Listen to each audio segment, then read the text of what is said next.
Welcome back, everyone. Thank you all so very much for joining us. This episode had everything haunting prophecies of Forsaken on the move and that jaw dropping reveal in the final minutes that got the whole fandom buzzing. From Aes Sedai intrigue to unexpected alliances and a creeping darkness that's more than just metaphor. So grab your warding stones, pour some tea or something stronger, and let's light the way through episode 6, Shadow in the Night. And let's actually start with the title. Oh, yeah. Shadow in the Night. What you got? Okay, so I'm pretty sure I'm going to be wrong, colossally wrong. But Shadow in the Night, to me, this just speaks to the cunningness of Mogdian and how she slips in and just kind of weaves this web of deception and is pulling the strings and kind of has everything chaotic with going unnoticed. I mean, it's like they say she's allegedly the weakest of the Forsaken, but she has literally turned everything upside down. Literally a shadow in the night, softly from the shadows. Like they forget about her, and so that's what the title speaks to for me with Softly from Mogadishu. the Shadows. I like that. Softly from the Shadows. That's a song in the making. All right, so let's start. In this particular episode, the episode actually begins with a flashback of Leandrin. So basically, her origin story, if you will. Um, I have a question, but I know that the two of you, especially Britt, was interested in talking about Leandrin. And so, Britt, what you got about this? So I thought it was really interesting to see how she, in the opening scene, how she had the baby, she killed her husband and the servant, and she stomped the fuck out of his head. Like, bitch, you got to go. And then it was dope how old dude from the first episode, the evil one, what was his Ishmael. name? Ishmael, yeah. Ishmael. Ishmael came to her as she was walking through the city and grabbed her hand and was like, "Do you need some help?" When everybody else was casting her off to the side, but the darkness was like, "I will help you." And so when she saw that he helped her at her lowest moment, she had an allegiance to him. And I was like, "Oh, now it all makes sense." So he was with her at the bottom until now she at the top. And then I like how old girl, the dream walker, what's her name? Land fear. Mogadine? Oh, Lan- Lance. Lanfear came to her in her dream and was like, "This is where you been at. You want to be on the throne." All right.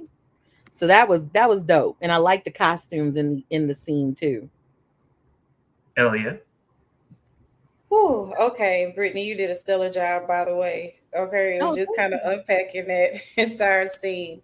I am a sucker for an origin story. I'm also a sucker for a villain's backstory because now we come to kind of see Leandrian as a villain. However, I love to see how it all started. Okay, she was a young girl taken advantage of, then she gets attached to this child that she's just birthed and they're still trying to take advantage of her. And so she kind of comes to her power in that moment, literally off with your heads in that scene. So I love to see that. Then, she kind of goes back childlike and helpless, looking for anybody who will help her. And of course, here we are, the devil. Look right there to lend a helping hand. Hey, are you okay? Like Britt says, as everybody else has pretty much ignored you, cast you aside. You're full of blood, born baby, and no one is trying to help her. So you at your lowest point, and there the devil is right there. And so to me, it was a power play on the side of the dark because okay, now it's not just checkers, it's chess. I'm playing the long game. If I can get in this young girl's head at this age and say, oh, look what I did for you, how I helped you, how I plucked you from the place that you were in when everyone cast you aside, that is an alliance that you're going to have forever.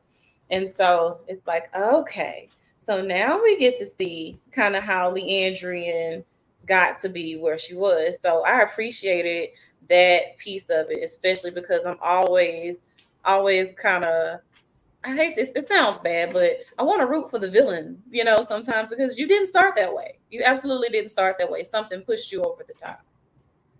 Okay, so I have two questions. Since you all kind of laid the groundwork as it relates to Leandrin, I have two questions. All right. So first, Leandrin wants to maintain control of the Black Aja. She doesn't want to die, and ultimately, she wants to be a Forsaken. Of course, they've already established that she wants power.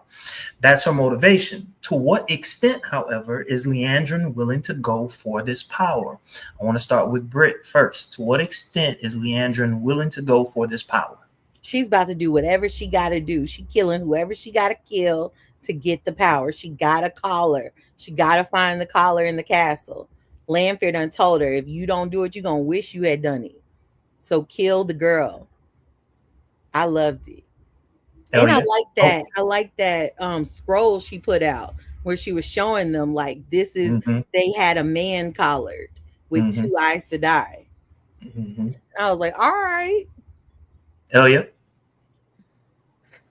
Leandrian for me is very, very layered. So whereas I do feel like she's for the dark, she's gone far.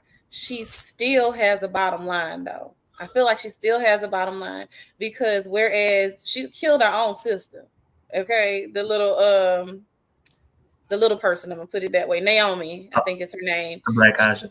She knocked her off with no problem when they arrived in the city. Which the moment she saw that girl being taken advantage of and trying to get, they're trying to wed her to this old man.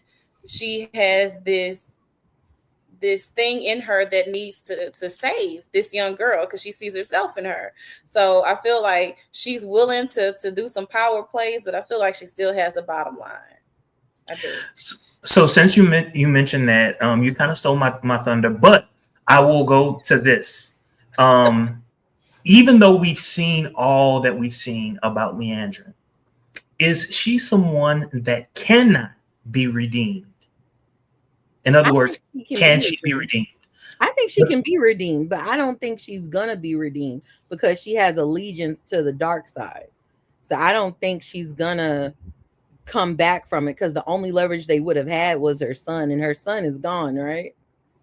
Correct. He died. He passed away. That's the only leverage that she has to this world. Everything else she don't really care about. Hell yeah. You know, I'm kind of a softie. I don't think she's beyond redemption. I don't. I feel like she's gone really far, but again, there's something there. There's a bottom line. She has a, what do you call it? I keep saying bottom line, but that's not really the phrase that I want to use. But I don't think she's beyond redemption. I don't because for you to be able to just not even stomach the thought of this young girl being taken advantage of, you still have a heart. You're not completely heartless. So that means you're not beyond redemption because otherwise you don't know this girl. You came here on a mission and you don't even, that wasn't part of the plan. You saw that and it immediately bothered you. You got a soul. I think she can be redeemed. All right, so let's move on to the next scene. Despite the last episode where Nynaeve was told her need for control was limiting her use of the One Power, she was handing out instructions to Mat and Min. So this is my question. Why doesn't Nynaeve try to loosen her control over her surroundings? Let's start with Elia.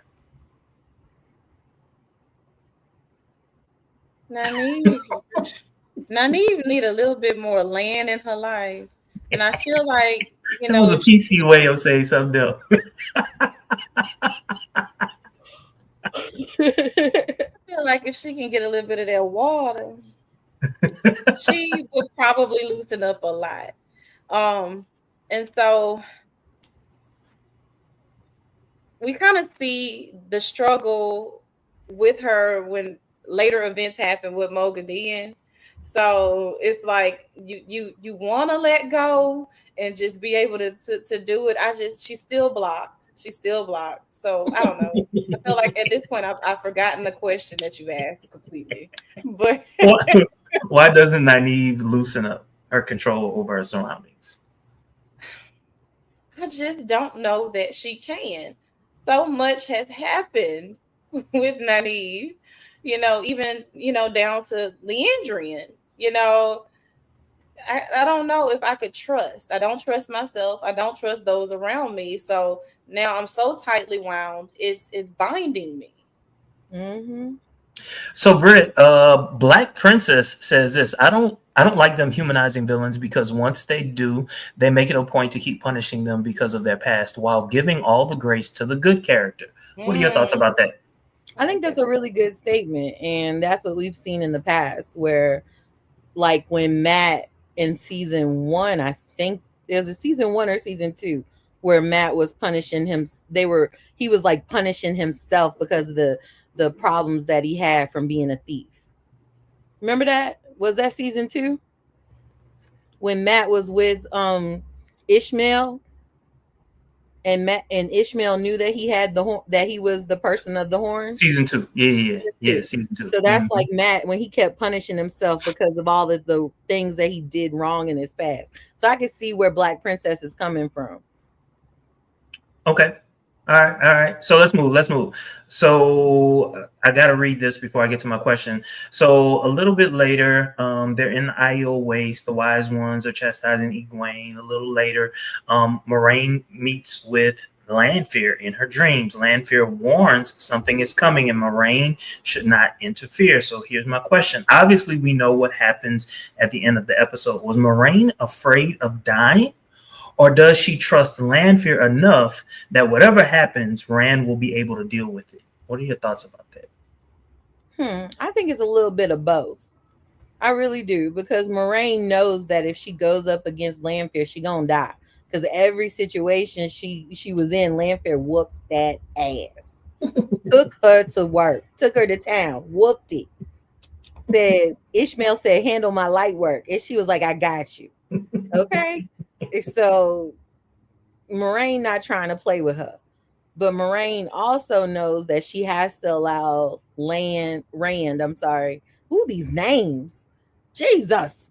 Has to allow Rand to be the man that he is and the Dragon Reborn in order to fulfill himself and go through the problem, just to be at that other side of it. Because right now he's in the middle.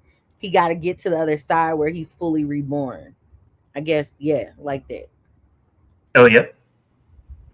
I feel like after going through those rings, Moraine has been humbled. Mm. And so at this point, I feel like she knows that there are limitations to what she can do. So at this point, whether you trust Lanfear or not is neither here nor there. You've seen repeatedly how this ends. And so at this point, what can you do? What can you do? You have made peace with your lover or whatever. And hey, this is what I'm suggesting that you do. And so now having a visit from Lanfear, okay, I can't even say if it's a fear of her. It's just I've seen how this goes. So why would I even rock the boat? I know my Mhm. destiny. Okay. All right. So right now, what I'm going to do is I'm gonna read through some short scenes, but they're important to the storyline. So Rand talks to a little girl, Alsara, or whatever however you pronounce her name. After mistakenly dishonoring her, he gives her his toe. This impresses Avienda. They Another scene, they bring a stabbed parent back to the Two Rivers. Alana, herself hurt, cannot help him. Another scene, Matt flirts. In my opinion, Matt was flirting with two men to get information about the collar until he hears the Gleeman singing. Tom Maryland wants nothing to do with Matt. All right, so let's get to the next part. Min convinces Nynaeve, this goes back to something we were talking about earlier, to loosen up by giving her a drink. Min uses her vision to convince a man to go ask a woman to marry him, knowing she will kill him, but he will also lead them to the Black Aja. This is my question: is it right for the group to use innocent people to lead them to their deaths for the greater purpose? They gotta do what they gotta do. This is a cautionary tale. Don't trust strangers, but they gotta do what they gotta do. They on a mission. Are they becoming like the Forsaken? Ooh, that's a good question. I think sometimes you got to get your hands a little dirty. This is Ooh, a something safe, happened. It's a slippery slope. I think it is absolutely morally wrong to do and move these pieces around like they're doing with these lay people. And I feel like you aren't any better than the Forsaken because they are about their mission as well. And so they're moving around parts and manipulating. It's not that different because you're so say the good guys, but you've done horrible things in order to get to a means to an end. So understanding full well, the prophecy and what is supposed to happen. But what about those people that are being destroyed in the midst of it? Because it's not one or two people. Y'all are affecting lives, legacies, lineages along the way. And so that doesn't make you better than the Forsaken at all. You're just hiding behind this. So say we're the good guys and we have this mission. So morality aside, we have to do this. So no, you are just as bad. Just as bad. Okay. Not worse because you call yourself a good guy. Okay, all right. I don't really have a question, but there was a scene where Egwene learns to use her power within her dreams, but comes face to face with Lanfear. Lanfear confirms that Rand knows who and what she is. Even still, Egwene does not back down to Lanfear. When Egwene wakes up, she is reminded that her thoughts control even Lanfear's ability there.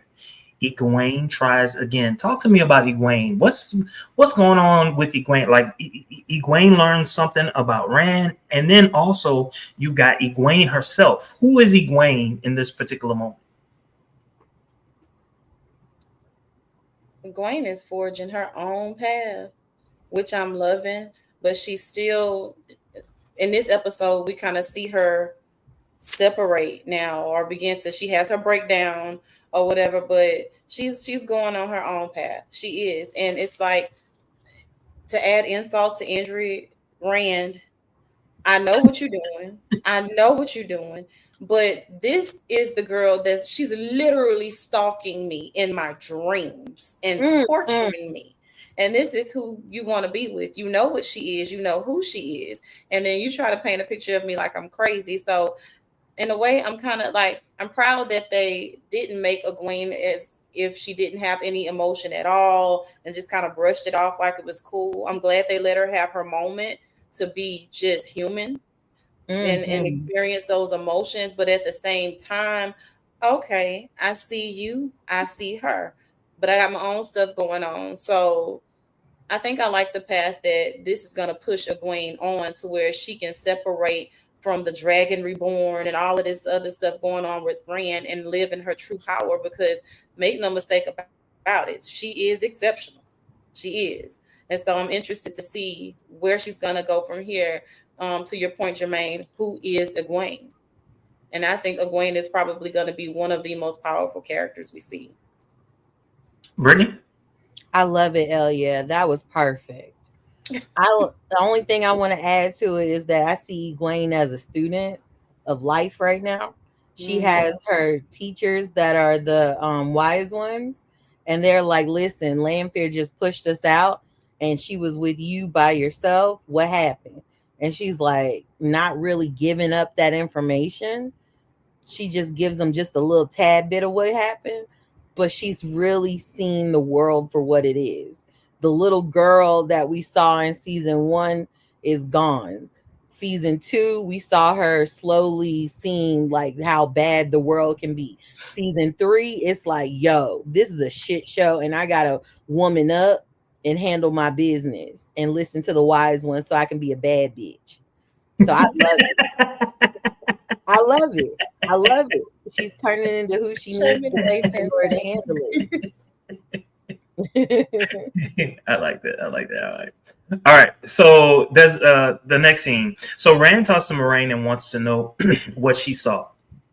Rand tells her he knows what she's holding, the Sakarnin. He reminds her that the Aes Sedai don't know everything about the One Power. She cannot submit to its power when using it. He tells her he can never stop fighting it. All right. And so this is my question right here. So, and the reason this is a question, in season 1, Rand was the one person who did not like Moraine, did not like her, right? He wanted to stop her at every turn. And now we see something a little bit different we see him going to her, wanting and needing at times even advice. What's happening? What's happening between the two of these characters?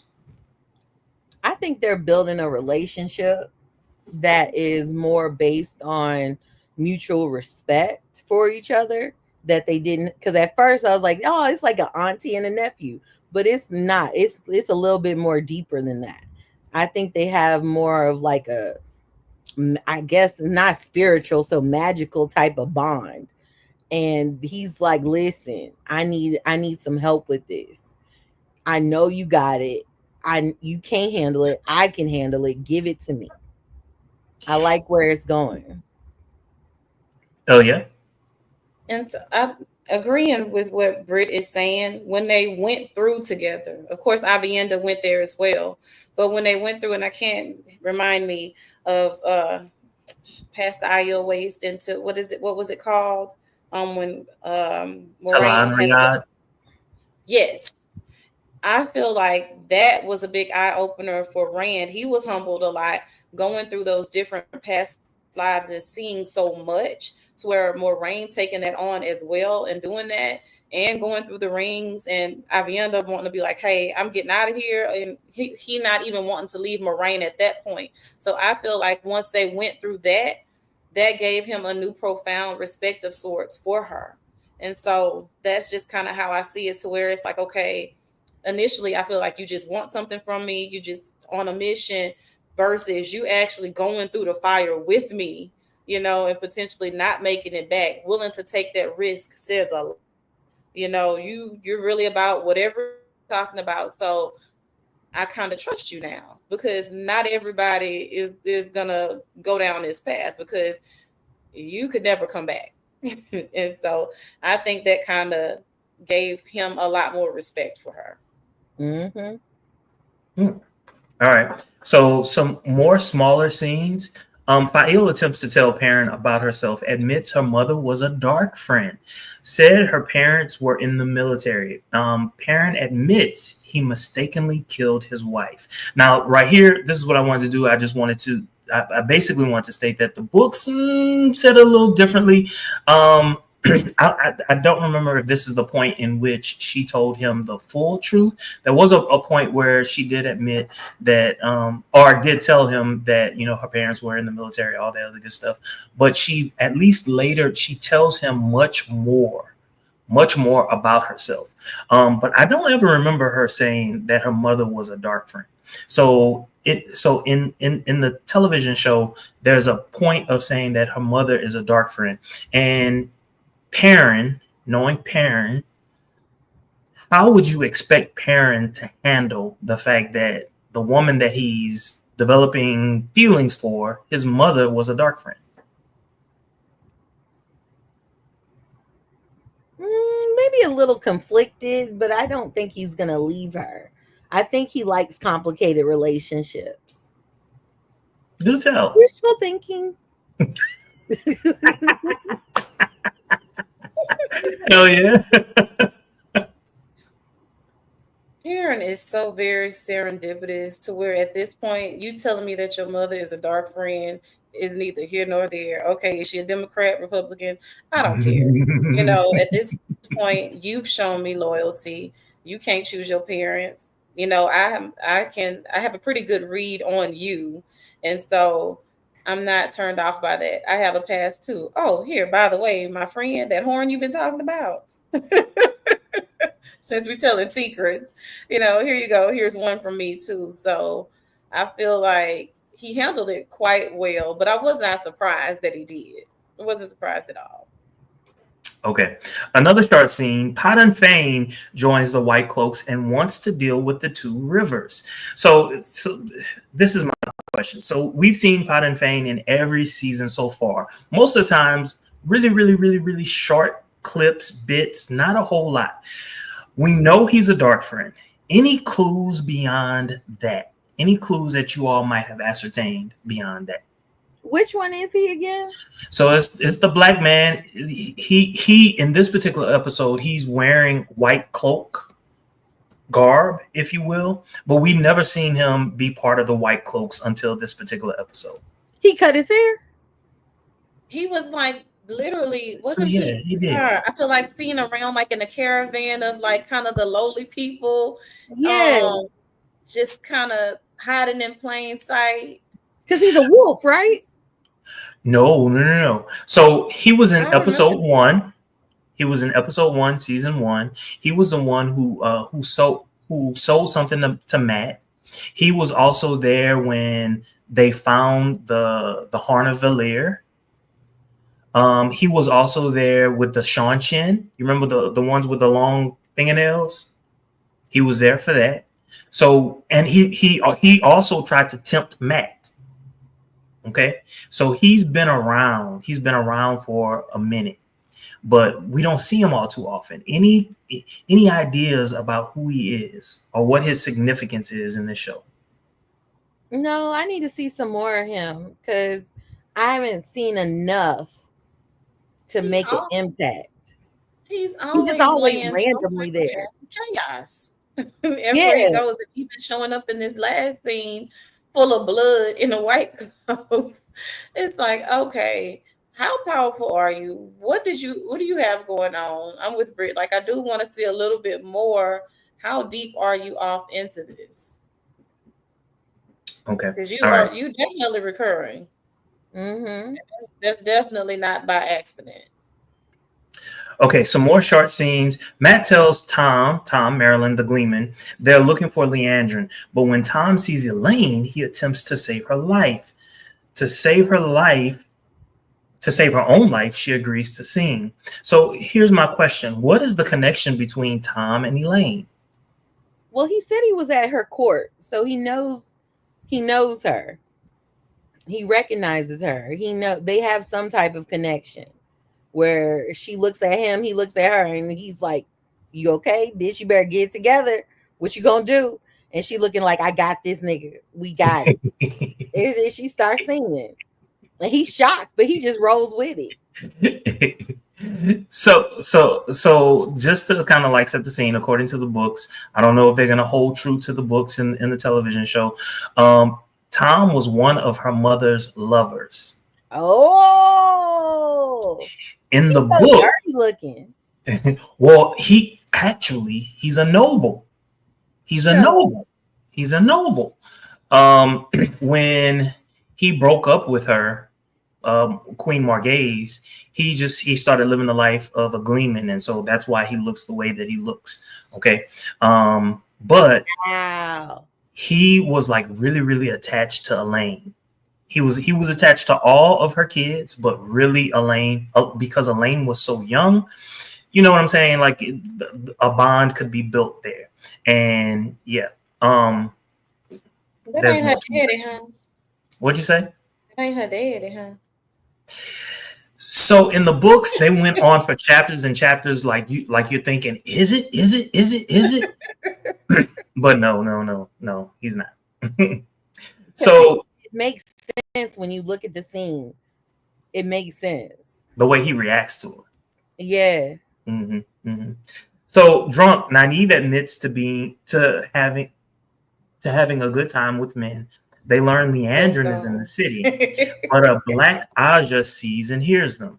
Another scene, Leandrin wakes the little black Aja. She reveals the collar is in the Panarch's palace. They haven't really talked about the Panarchs in the television show.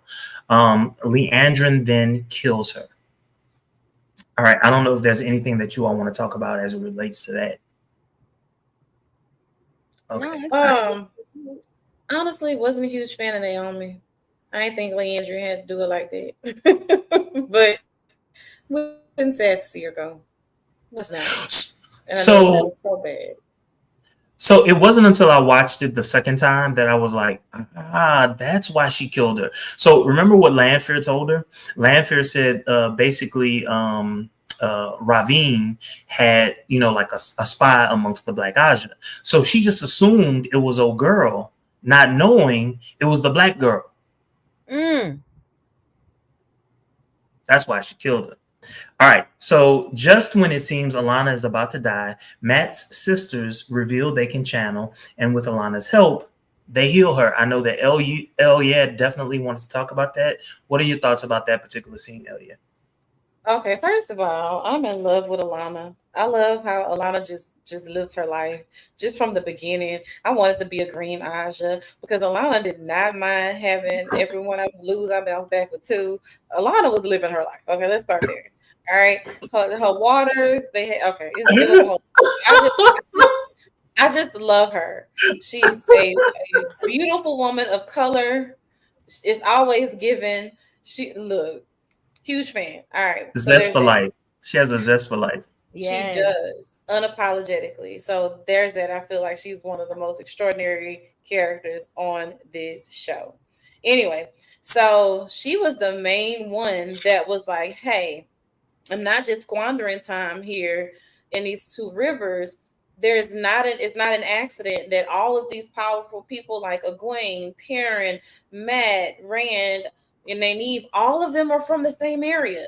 So I feel like if we're gonna build an army, we need to go to the two rivers because there's more here.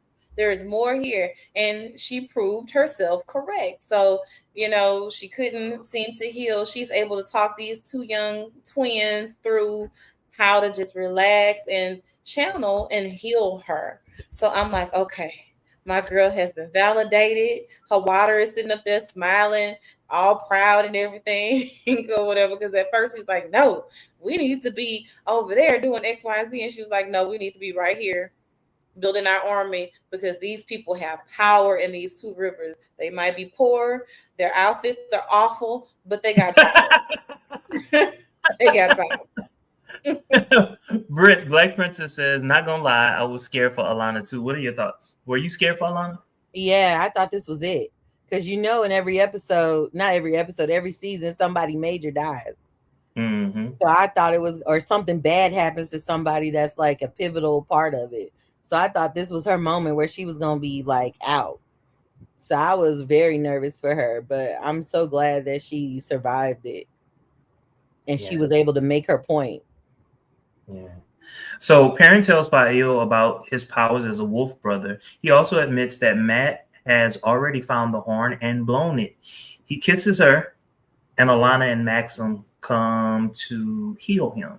I loved it. I loved it because it was right on time. And of course, Alana, my green Aja, I heard you needed some healing. You want to know what I was thinking in that moment? I was thinking she was going to say, "Can we join you?"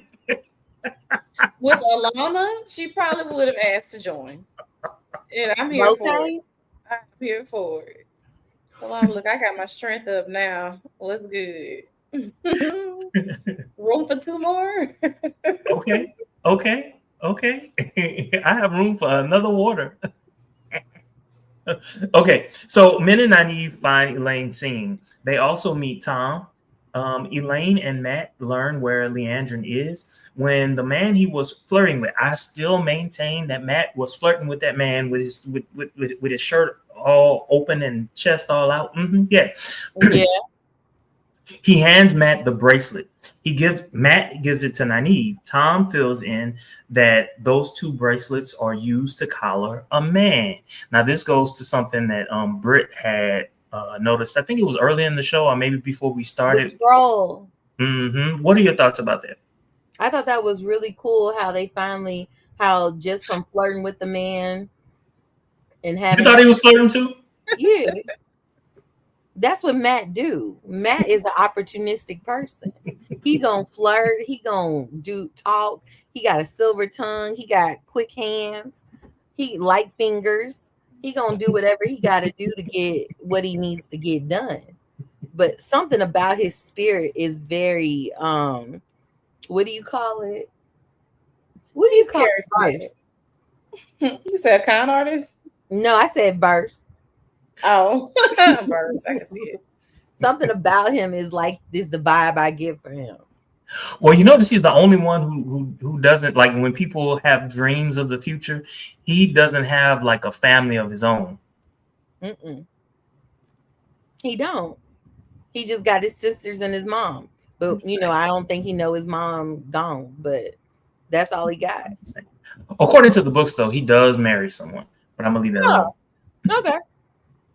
All right. So, or at least there's a prophecy that he's gonna marry someone. All right, so Mogadine visits the dream of one of the Black Aja. The Black Aja tells Mogadine of Leandrin's plan and that two of the Forsaken are in Tanchico. Mogadine then kills her. All right. Mogadine visits Elaine and Nynaeve and compels them to tell the truth. We learn Nynaeve hates her power. They tell her about the Sanchin collar for a man. They give her the second bracelet, not without Nynaeve struggling to, basically not to give it to her. Mogadine tells them she won't kill them because she likes it when he, meaning what's his name? I forgot his name. I said it earlier. Ishmael or Van something. Ravine, which is really Gabriel. This is really Prince Gabriel. All right. She likes it when Ravine doesn't get what he wants. She cuts Nynaeve's face and tells them they will remember nothing. But when she leaves, although they can't remember, they piece things together once they realize the bracelet is gone. Any thoughts about that particular scene? What does that foreshadow?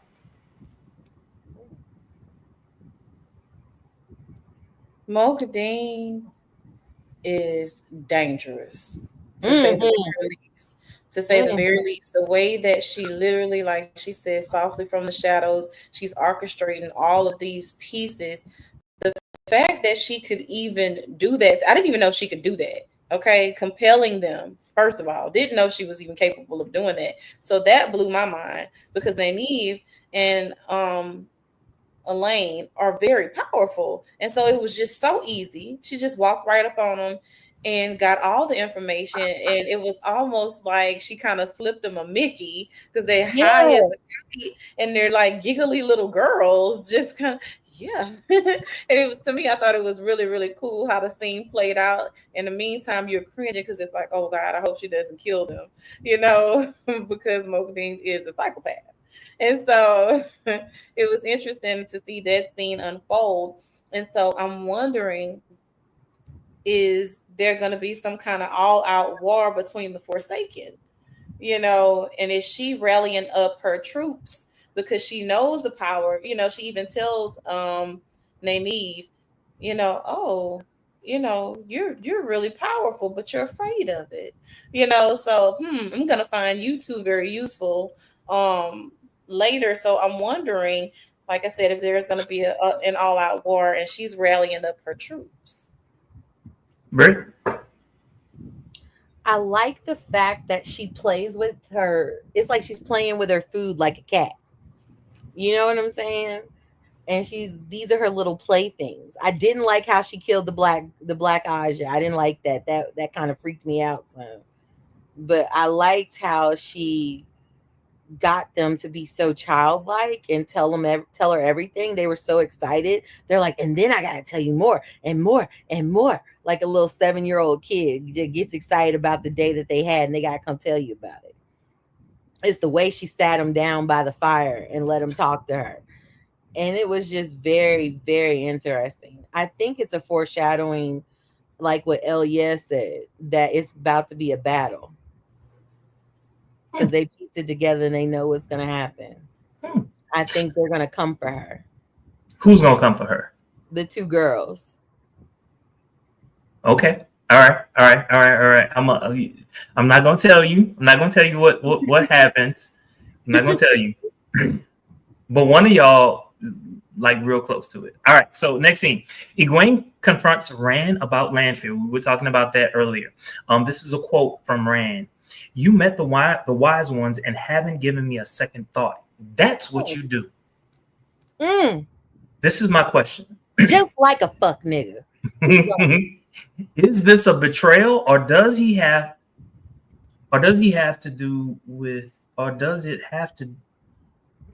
I don't know what I wrote. Is this a betrayal? Or is it fact? It is not a betrayal. Okay, just because she had. Hold on. What Black Princess say, Jermaine? I cannot wait till they kill that spiderweb demon. She just creeps me out. She creeped me out too, Black Princess. But let me tell you, Black Princess, it's good TV. I like watching it. That's right, Elia. She's a great villain. She needs to win an award. Like, she is a great fucking villain. Okay. She has so many different levels. Can we just talk about her a minute and then come back, Jermaine? Okay. What Mocha Dean has so many levels to her character, so much depth to it. I love it. Like she has this moment where she's like in was it episode 1 or 2 where she was talking to Raneen, what's his name? Gabriel. Yeah, What she was Gabriel. talking to Gabriel and then talking to the other person, and she was like letting them talk, but she knew the answer to everything they were saying. Like I love that about her. Like she is such a bad bitch, and I think she is the scariest of them all. What do you think, Elliot? I find her absolutely terrifying. I do. And then, like I said, she's cunning.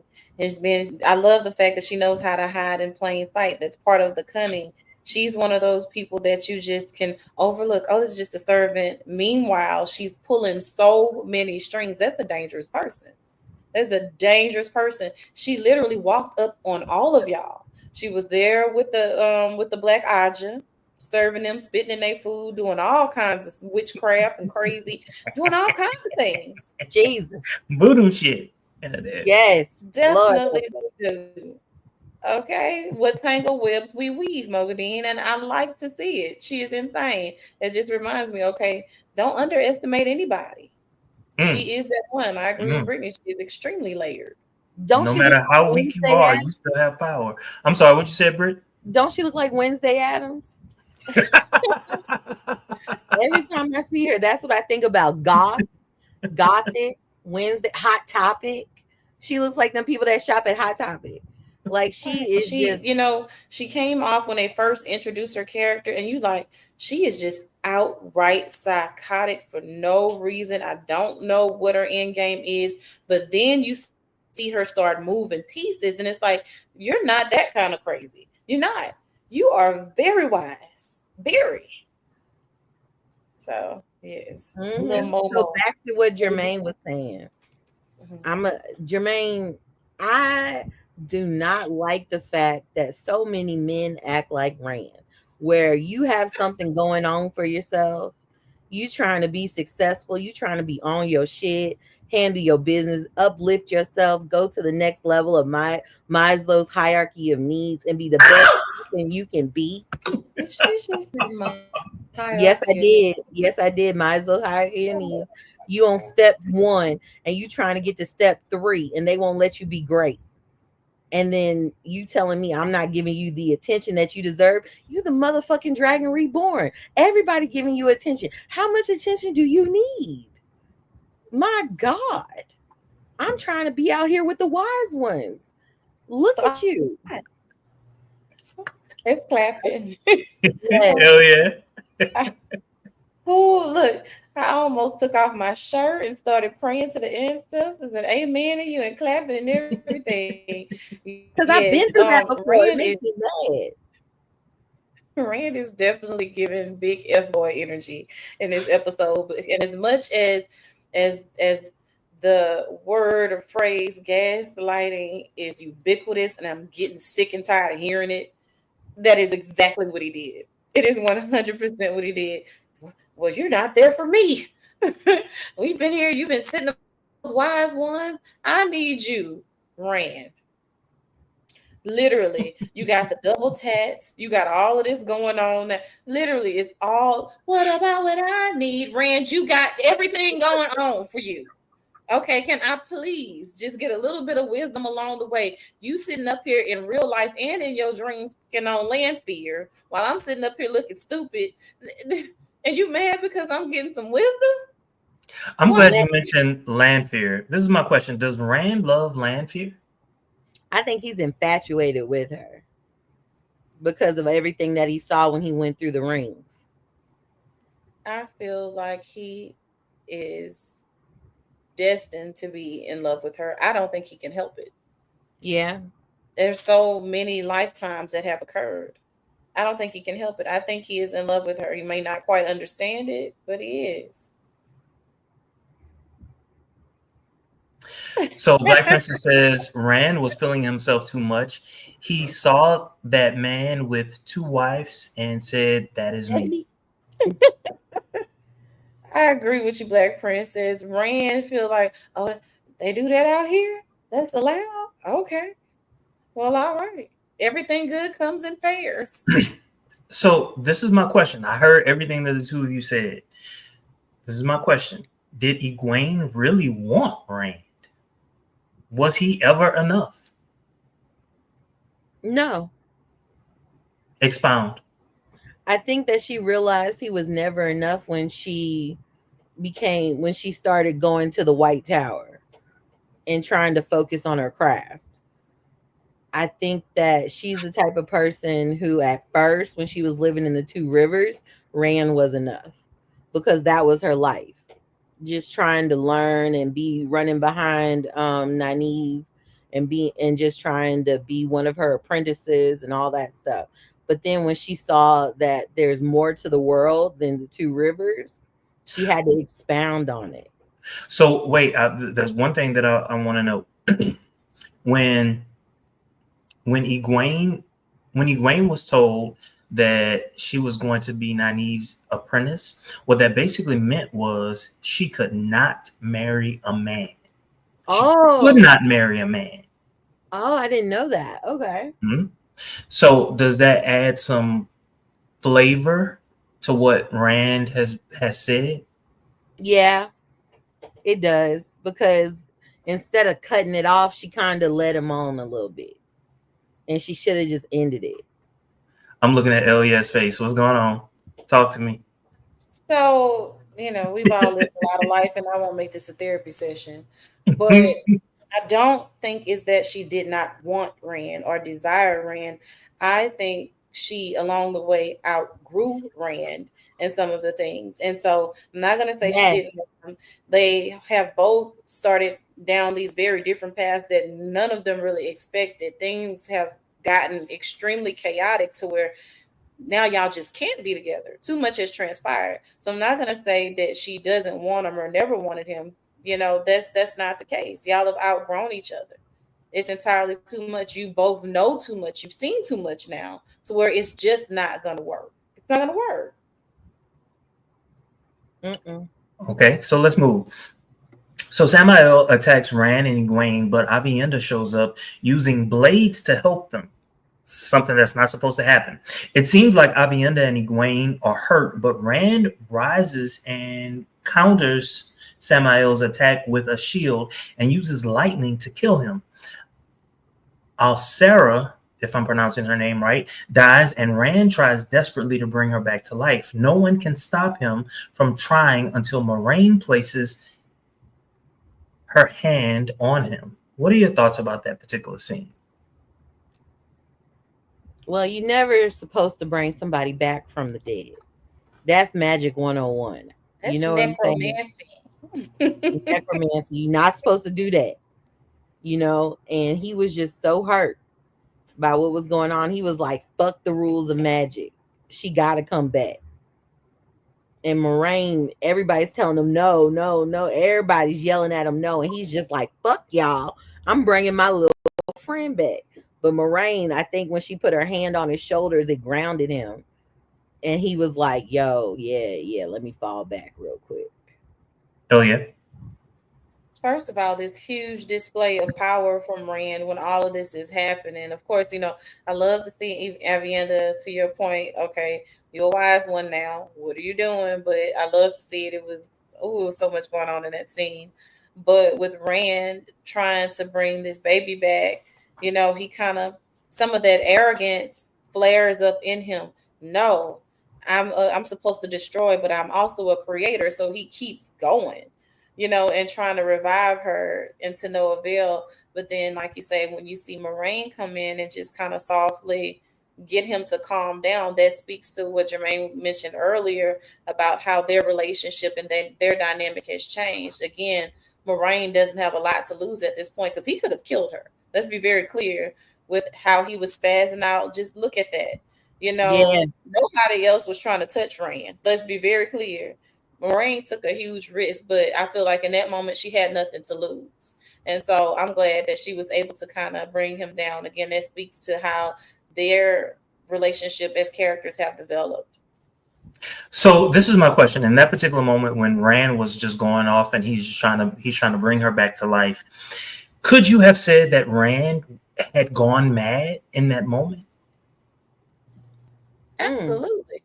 100%. Just the image you just showed, a picture's worth 1,000 words. It says it all. You had gone mad. You're talking to yourself about, hey, I can create and I can destroy. I can do. You're talking to yourself while you're trying to bring this child back to life that you're partially responsible for her death. So I think he absolutely went mad using all of that power. I agree with Elia. He looked delusional, deranged, crazy, all I of that. wouldn't have went anywhere near 5150 bow needs to be admitted. Like he looked like it. It was scary. His skin changed colors. He did. He was looking like Smeagol from Lord of the Rings. Yeah. Not Smeagol, my precious. Yes, all of that. Them 3 strands of hair on Smeagol. Little Gollum. All right, y'all. The final scene of this particular episode. Back in the Two Rivers, the Aiel and Fael see the Trollocs are preparing to engage the Two Rivers. They understand that this means war. So this is my question to y'all. What will happen in this next episode? They didn't give us too much more than that, but what will happen in this next episode? It's Sheikah, y'all. I didn't know you Look, had cats. we got one. This is who be terrorizing Bo. Look at Sheikah. Look like a kitten. She only 3. What is it? What month is this? She's April. 4 months old. Okay. She bad, y'all. She seems to love you. No, she about to bite me in my face.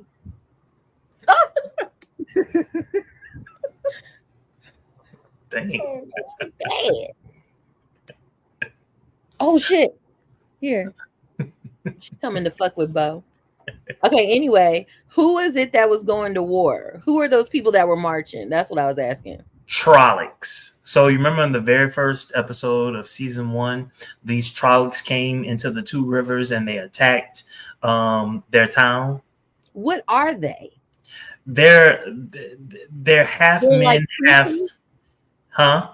Is that creature that Ishmael had showed to that girl one time? Yes. Uh-huh. Okay, that was scary. Okay, got it.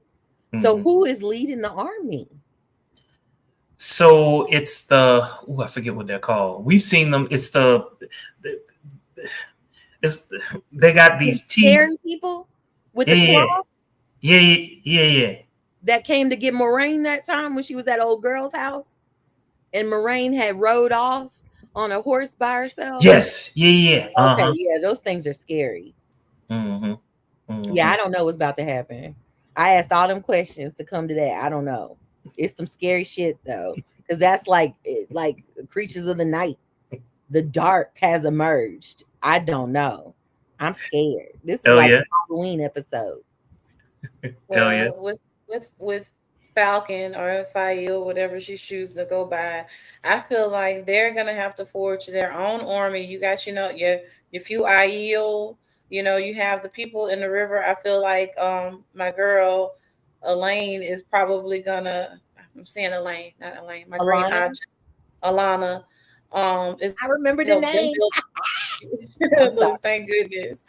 It's gonna perhaps help them forge an army because that's kind of already that brewing. So I don't know if there'll be enough time because they look like they're ready already. So I don't know. But the fact that, just these 2 young people have already started using their powers or whatever, I think they're going to put an army together to try to go up against these Trollocs.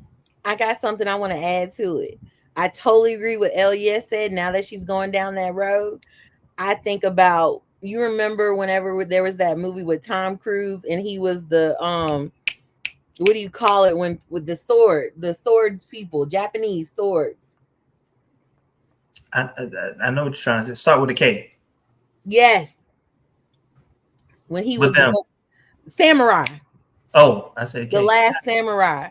So the Last Samurai, when they were in the village, they had to train the farmers to make them into soldiers, and they only had like a couple of days to do it. That's what I think they about to do with these people in the Two Rivers. They about to have like the ultimate witch boot. They're not witches. I'm sorry. The ultimate boot camp for magicians. I think it's about to go down. It's gonna be tight. I'm excited now. Thank you, Magician's Elia. boot camp is crazy. It's about to be boot camp. 101 magic. So it's definitely going to be a showdown. This is where the book and the television show they part ways. So a major part to this is Matt. So according to the book, Matt he identifies that some of Perrin's people are not in the place that they're supposed to be, and Matt is actually leaving. Right, he's leaving. He's what anyway? He's leaving. He's trying to get his way back to Rand. So he sees these people. He sees that they're not in the right place. He corrects them, and it's because of him that they're able, basically, to win this battle, if you will. I'm not going to tell you everything. Clearly, Matt is not part of this, so I can't tell you that part. But it's a showdown, and there's a lot that goes on. Well, who do you think's going to bring in the reinforcements? Because they got to get reinforcements. They have to. That's the only way they're going to win. And you're right about that. You're right. You're absolutely right about that. That's battle 101. That's that social studies teacher. You got to have reinforcements in the battle. You got to play chess, not checkers. Choosing between French fries and macaroni and cheese does not make you an expert on battle strategy. No. You got to get this together. I think they're going to win. I think they're gonna win, but this is the last episode, right? I think they have two more. I think that this is episode 6, so they have 7 and 8 left. Okay. Oh, okay. Cool. Mm-hmm. You know what we need to talk about? What's up? What we need to talk about? We need to talk about 19. Okay, I'll put a pin in it. I'll bring it at the end. Keep going. Well, let's take about 10 seconds. We've got questions and we know you have answers, so make love to our senses in the comments. Drop them down below. Oh, that was nice. I like that. So what you got? Okay, so this is what I got. I think we need to watch 1923. That's on Amazon Prime. It is from Taylor Sheridan. Yes. And what's the name of that other show that I like? Yellowstone. Fuck yeah. I love me some Yellowstone. We need to talk about 1923. I don't want to lead it, but I do want to put questions out there. I'll do the questions for everybody, but I think we need to talk about 1923. It just ended. It's really great. It talks about the settlers and how they try to take over land and the battling, they go back and forth, and then the way the history was at the time and immigrants coming into the country. It's really good. I don't know how you love period pieces. I forgot about that. Yeah, all of these connections with these doggone historians, and somehow I stay awake through the friendships. It's crazy. It's so many. So exciting. I love it. But I do love history. Yeah. No, but wait a minute. Oh yeah, you've not seen Yellowstone? I started Yellowstone. I was quite into it. Huge fan of Beth. Didn't finish it. Oh, I love Beth. She's insane. I think she every black person's favorite. Yes. Because she act like a black person. Remember when she was in that store and they thought she had robbed them? She started beating. She started fighting with the people. Like, who does that? I run this town. Yeah. Okay. All right. Well, any parting words? This was a really great episode. Leave a comment down below. Give us some questions. Tell us what y'all think. I'm super excited. I want to hear what y'all got to say. Let's go. Hell yeah. And I'm just curious to know in the comments, if you had to be a part of the Aja or the Aes Sedai, rather, what color resonates with you? Okay. Yes, I love that. Where would you kind of fit in? What about you all? Which one would you prefer? What are all the colors again? Red, Ooh, green. White. brown, gray, Yellow. white, yellow, What's the blue, one? What's the one that likes to heal people? yellow. I be a yellow. I'm sanguine. Is sanguine how you say I it? kind of think you would be a brown because the What's brown the brown? people they like history. They like knowing as much information as I don't possible. like to read like that. Ah! Put you out. Get her off here. Get out of here. I'm ignorant. I'm ignorant. I like to heal. Let me heal people. Hell yeah. My girl is just making me feel like green. Yes. Either green or don't judge me. Red. Red out you. Yes. Shut it down. For me, green or white. What's Green the or white white. one? All in their heads, philosophical. Oh, they're It's all Virgos. about logic. You might be right. I might need to be with the white ones. The white eyes just they are Virgo. Yes, y'all. But tell I us can which one dream. you Put me gonna- with the red one. Well, thank you also very much for watching us. Don't forget to like, comment. Oh, there is a comment. Hold on, wait a minute. Let's get to this comment. Thank you guys for keeping me busy while I'm getting ready for work. All right, graveyard shift worker. All right, all right. Come on, you got this. You can do it, girl. Make that money. Don't let it make you Black Princess. Thank you also very much for watching. Don't forget to comment, like, subscribe, and share. Share on all your social media. Until next time, y'all have a good one.